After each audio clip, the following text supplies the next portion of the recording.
देखा इस साड़ी में तू एकदम इंद्र के अप्सरा जैसन दिखबू, एकदम सुंदर। एगो और दिखावत नहीं। हाँ, इस साड़ी में तू एकदम महालक्ष्मी लगबू, महालक्ष्मी।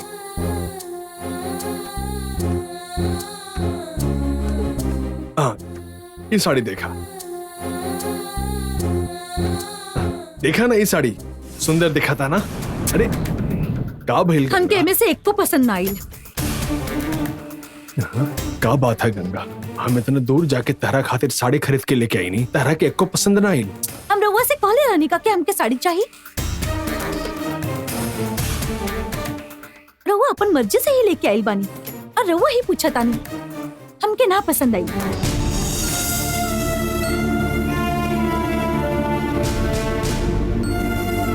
जब हमने केरल गइल रहनी तब तारा के ओइजे एगो सफेद सिल्क के साड़ी पसंद आयल रहे, और अब एक को पसंद ना आवता। तब तहार और हमार पसंद सेम रहे, लेकिन अब अलग हो गई बा। ठीक बा गंगा, कौनो बात नहीं है।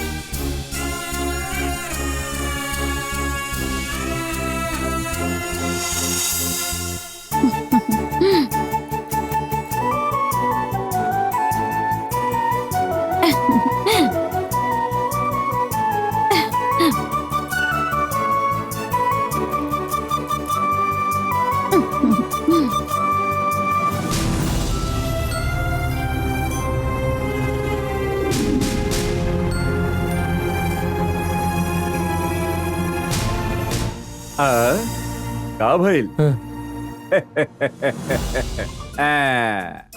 का भइल भांजा?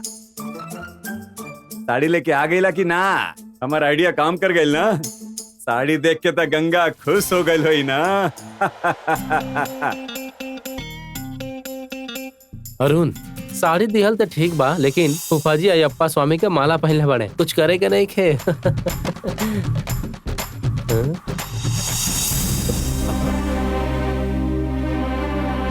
अरुण, कोनो टेंशन बा का? गंगा तोहरा से कुछ कहलस? ओके, एक को साड़ी पसंद ना आयल, वो सब मना कर देले।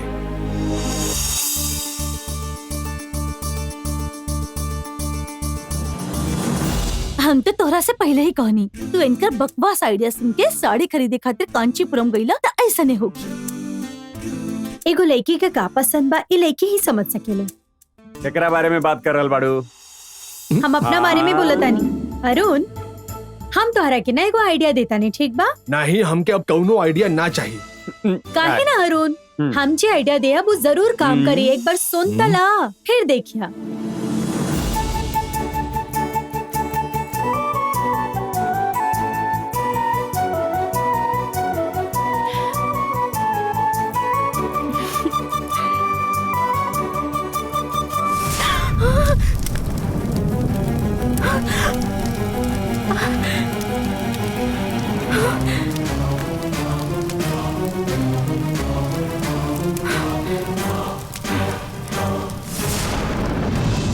रउआ का कहे चाहता नहीं, हम समझ गई नी माँ।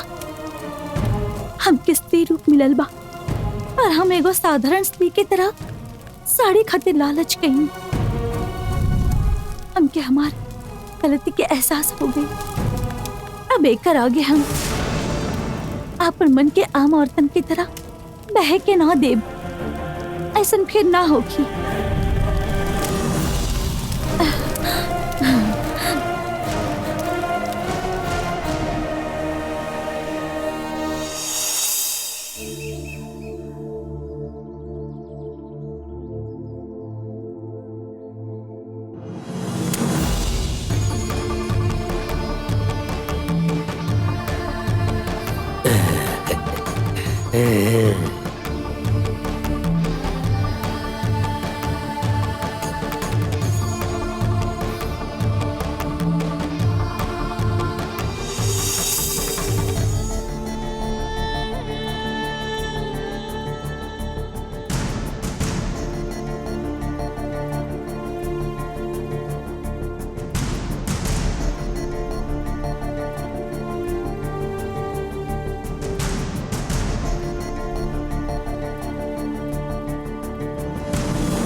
राजशेखर, जब वो सांप हमके याद आवेला तो हमार नींद उड़ जाला और तू यही जे खड़ा होके बिल देखत बड़ा। वो नंदिनी के हमने के 20 साल से ही बिल में कैद करके चैन से राहत रानिया, आज वो नंदिनी के डर से हमने के भागत पानी।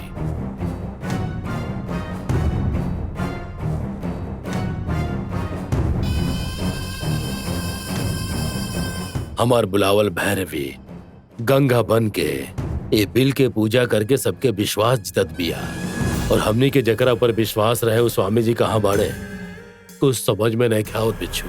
राजशेखर, हमने वो काम कैल जाओ, भैरवी से ही पूछल जाओ कि स्वामी जी कहाँ बाड़े। भैरवी भी तांत्रिक विद्या जाने ले, स्वामी जी कहाँ बाड़े ओकरा के समझ में आ जाए। भैरवी से ही पूछल जाओ पार्टनर। तो बिल्कुल सही कहला, भैरवी अपना शक्ति से हमनी के जरूर बता सकेले कि स्वामी जी कहाँ बाड़े। चला जल्दी ओकरा से पूछल जा। चला। अगर नाश्ता इतना देरी से आई तो हमारी तबीयत खराब हो जाएगी। का भइल? अरे वो अकेला ही बात कर रहल बानी। अरे कुछ ना गंगा, हमके खाना खा के लगभग 7 घंटा हो गईल बा और अभी तक खाना ना बनल। और फिर भाई साहब त माला पहन ले बाड़े, यही से उनकर खाए से पहले हम ना खा सकेली ऐसा सब बोलत बाड़े। अब भाई साहब के हमके और कितना इंतजार करे के पड़ी, हमसे भूख बर्दाश्त ना होला, पता बा ना। देखिए बाबूजी आ गए ले।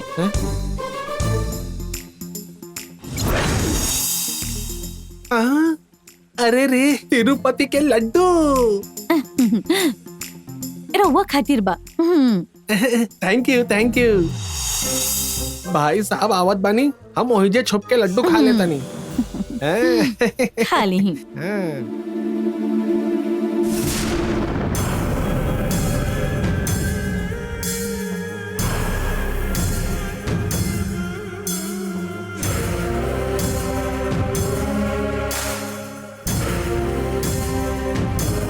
भैरवी, तोरा के हमने के को मदद करे के होगी। तोरा भी पता बा कि स्वामी जी हमने खातिर सब कुछ बाड़े, लेकिन फिलहाल स्वामी जी कहाँ बाड़े कुछ पता नहीं खे। अब तू ही हमके बता सकेलू कि स्वामी जी कहाँ बाड़े। वो कहाँ बाड़े पता चल जाए तो इतना काफी होगी। अगर नंदिनी हमने के सामने आ जाए उस समय वो हमने के संगे रहे तो हिम्मत पड़ी। तो कहाँ बा, बस इतना ही रउआ के जाने के बा ना, हम बतानी।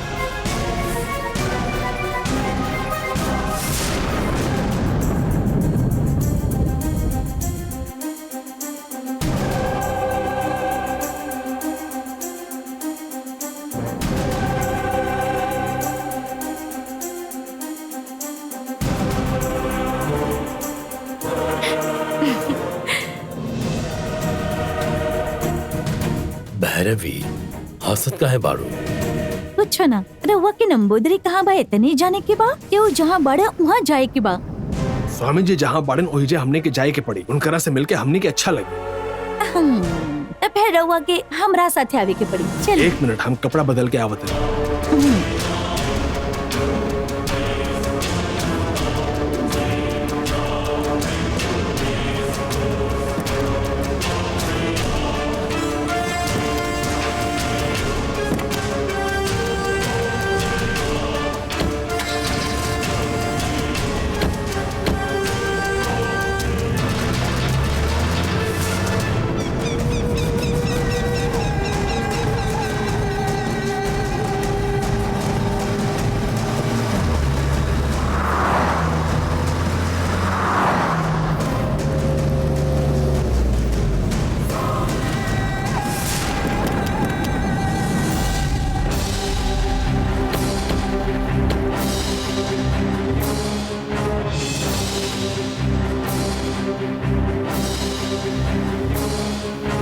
का भैरवी, स्वामी जी कहाँ बाड़े उजा लेके जात रहलू तू, फिर हमने के वन देवी मंदिर में काहे लेके आयल बाड़ू? नंबोदरी इहे बा। कहाँ कहत बाड़ू? और नागिन नंबोदरी के इहे जगह से भगा के ले गल रही।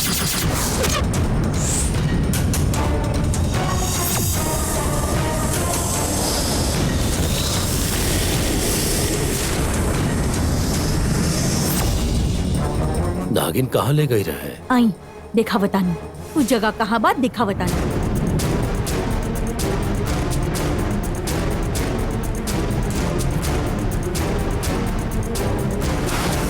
यही जगह पर यही पर नंबोदरी गिरल रहे। अरे माधवी माधवी हमके बचावा ऐसा चिल्लावत रहे।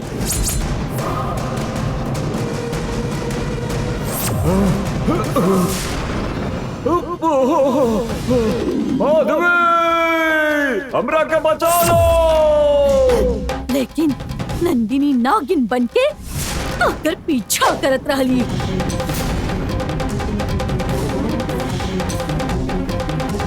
आई हम दिखावतन आई।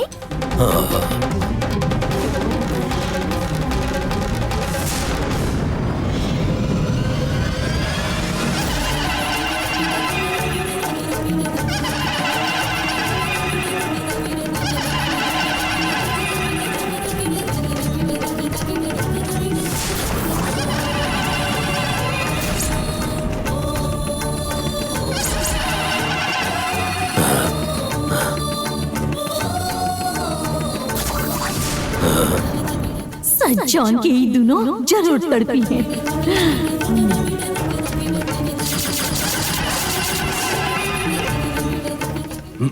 पार्टनर, देवी के आँख के पट्टे निकलल बा। ये जरूर नंदिनी के ही काम होगी। चला एजी से चलल जाओ। तू ही बार बार कहत रहला कि स्वामी जी से मिले के बा, स्वामी जी से मिले के बा। अब हम स्वामी जी से मिल के ही जाए, समझला? चुप रहा।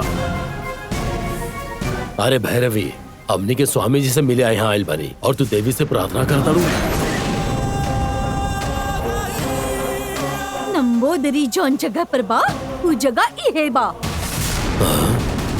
यहाँ कैसन आइल पता बा का? तोहर स्वामी नंबोदरी के यहाँ लावे वाली नंदिनी रहली। तू जहाँ से चल के आइल बड़ा वही रास्ता से नंबोदरी के नंदिनी दौड़ा दौड़ा के यहाँ लेके आइल रहली। यहाँ आवे के बाद वन देवी से का कहली पता बा? माते हमके बचाई, माते हमके बचा ली। माते ऐसने अपन जॉन की भीख मांगत रहे। चीखल चिल्लावल, लेकिन माता ओकरा साथे का कैली पता बा? अरे अरे हमार आँख चल गई, हमार आँख चल गई, हमार आँख चल गई। हमके कुछ दिखाई ना दे रहल बा, हमके कुछ दिखाई ना दे रहल बा। एक सप्ताह हो गई। ऐसे ही वो चीखत चिल्लावत रहलस। माता की आँख पे वो पट्टी बांध ले रहल ना, ऐसे माता ओकर आँख ही फोड़ देली। माता ओकरा साथे बिल्कुल सही कैली। मुझे कुछ दिखाई नहीं दे रहा, मेरी आँखें चली गई है।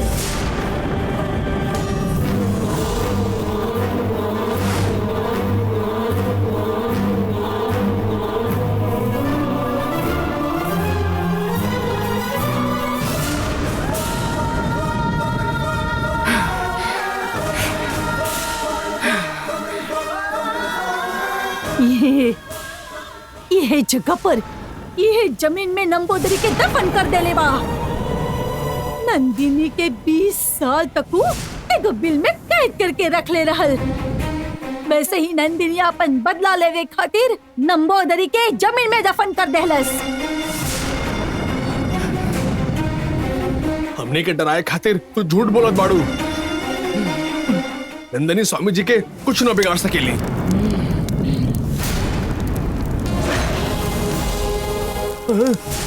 हम झूठ बोलत बानी का? देखे के बा का?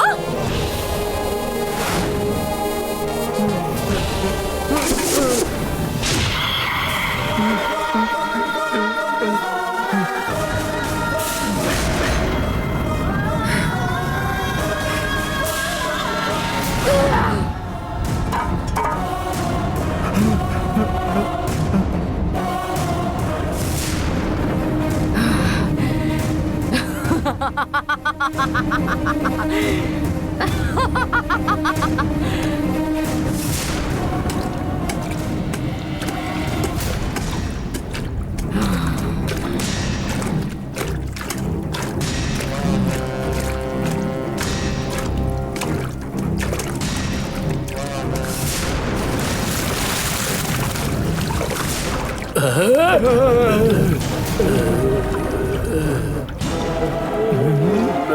ना स्वामी स्वामी देखी स्वामी अब ना काहे बंद कर रहल बानी। नंबोदरी से ही मिले आयल रहनी ना, अब अपन आँख काहे बंद कर रहल बानी। आँख खोल के देखी राउर नंबोदरी स्वामी के। और नंदिनी कैसे मर ली बिया जाने के बाद अपन आँख काहे बंद कर रहल बानी। नंबोदरी से ही मिले आयल रहनी ना, अब अपन आँख काहे बंद कर रहल बानी। आँख खोल के देखी राउर नंबोदरी स्वामी के। बिच्छू और नंदिनी कैसे मर ली बिया जाने के बाद नहीं जाने के मत बताओ हमने के मत नहीं बताओ जाने के हमने के ना जाने के। नंदिनी नंबोदरी के जब गड्ढा में गिरौलस तो ओकर एक एक नस फटे शुरू हो गई। जैसन पसीना बहेला ओही तरह से ओकर सारा खून ओकर शरीर से निकल के बहे लगल। आँख कान नाक सब खून से लहूलुहान हो गई। हमके छोड़ दो, हमके छोड़ दो, हमके छोड़ दो, हमके छोड़ दो बोलत रहल। तड़प तड़प के मर गई। ना मत बताओ चला चला बिच्छू चला जाओ वहीं जैसे।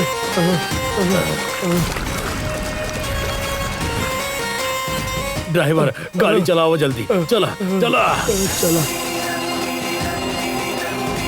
तू यदि अय्यप्पा के माला ना पहनले होकर तो यही जगह पर तू दोनों के भी हम नंबोदरी के साथ ही गाड़ देती। इहे अंत हो जाए।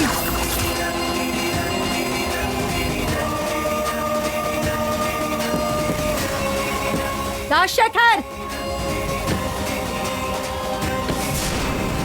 काहे राजशेखर हमके अकेला छोड़ के काहे भाग रहल बानी। डर के मारे तोहरा बारे में ध्यान ना आयल। चला गाड़ी में बैठा जल्दी बैठा चला जा जल्दी बैठा जा।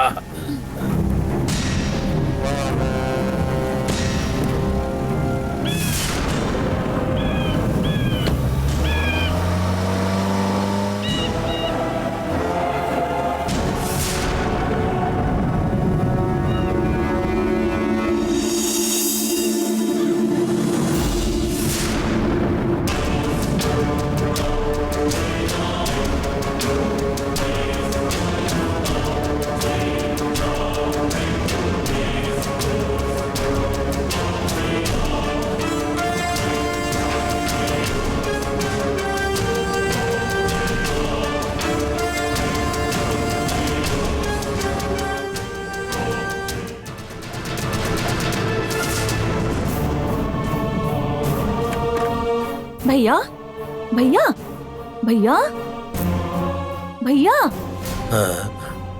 का भाई का भइल भैया।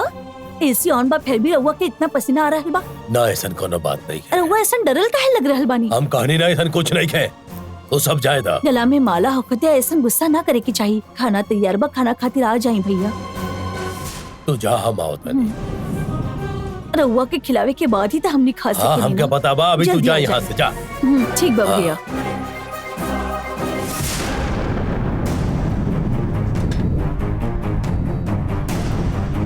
ठीक है पार्टनर, ये कैसे हो गए। हम भी समझ नहीं पावत कि नंदिनी कोना रूप में हमने के बीच में भी। रउआ के खिलावे के बाद ही तो हमने खा हाँ सके। हम क्या बता बा अभी तू जल्दी जा आ यहाँ जा। से जा। ठीक बा हाँ। भैया।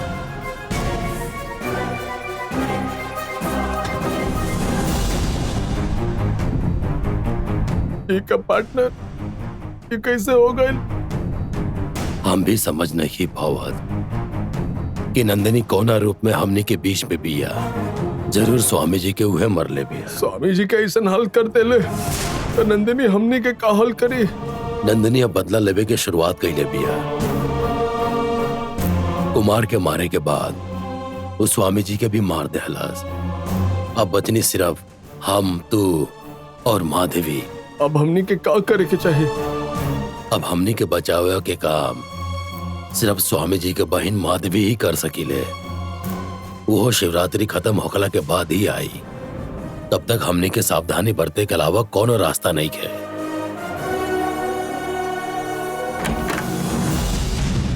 अरे का भइल भैया, ऐसा का बातचीत चल रहल बा। रउआ के भूख ना लागल होखे, लेकिन हमने के तो लागल बा। कुछ भी होखे, रउआ खाना खा ली, फिर आराम से बात करी। आई ना भैया। भैया का सोचे तानी, चली ना जल्दी।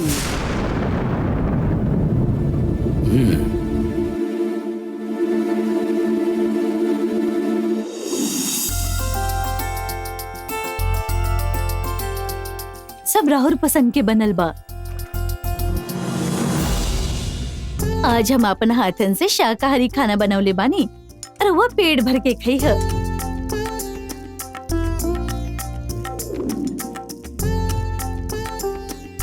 बस बस।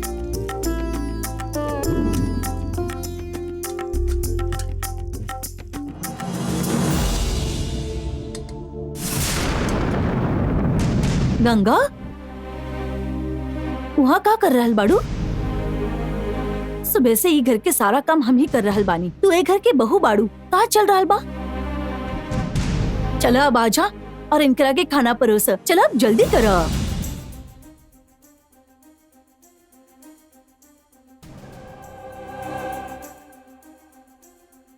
आवा ना। तू गंगा का काहे बुलावत बाड़ू? तू ही खिला दे ना। ना भैया, सुबह से काम करत करत हम थक चुकल बानी और सर भी दुख रहल बा। हम जरा फ्रेश होके ठीक आवतानी। बजा। तू इनकरा के खिला दा आराम से, ठीक बा? बिच्छू के तनी दाल दे दा।